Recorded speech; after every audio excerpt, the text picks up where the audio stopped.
I always feel like I don't know how to start a video.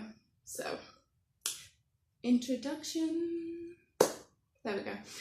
Okay, so today I wanted to talk about being a minimalist in real life and what it potentially means to be a minimalist online. So, to add a bit of story time to this, I've been thinking recently about what it is that made me want to downsize the apartment and get rid of a lot of stuff. And though there was like a few people online that I took influence from that kind of led me back to my habits of the past, there was more to it, and a lot of it was the visual stimulation that I was getting from looking at certain things all the time, like looking at DVDs that I hadn't yet watched and looking at books that I told myself I wanted to read but I could never get myself to start. Even like going through my closet and just fighting for endless clothes to try and find what it was that I wanted to wear or something that I felt okay in. It all felt like a lot of pressure that had been put onto me by myself, by other people who kind of partook in casual shopping and Christmases and birthdays. And I know that oftentimes people's intentions are good when they kind of buy you stuff and they think, oh, this person will love this. And it's not that I didn't love some of that stuff, but after a while, there's just too much of it, and it just gets like, And so I started to get rid of a lot of stuff, and the apartment has been downsized so much in comparison to what it was through myself and Adam's efforts. And now I feel like we've created a space where we have an opportunity to be creative, to just do what we want to do and not have too much kind of distracting us, apart from Spike, but Spike's great. To not have too much distracting us. But that's just step one of the process. Step two is looking at how I myself live on the internet.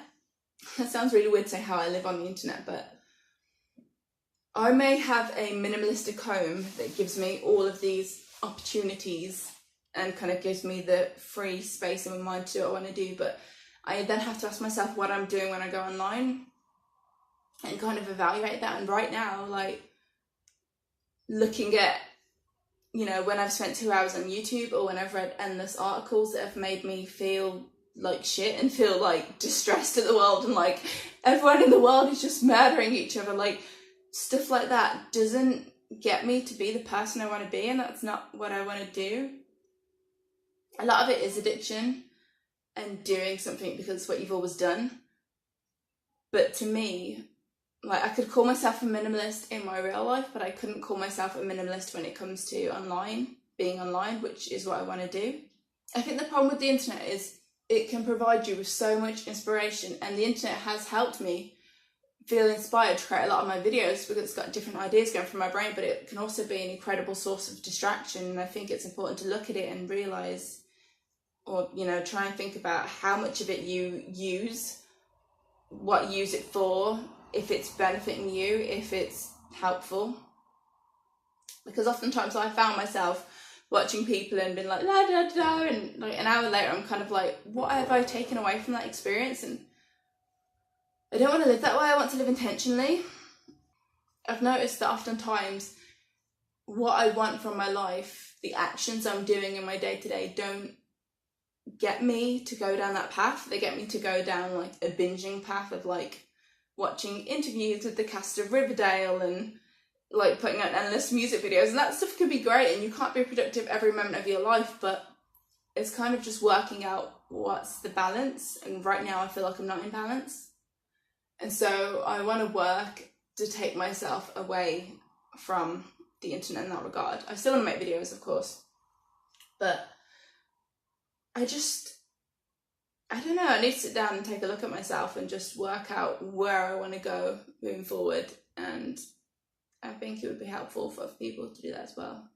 Do not be controlled by your online life. If you want to live minimalistically, that's the right word, in your apartment, in your surroundings, we have to also be aware of what we're putting into our mind.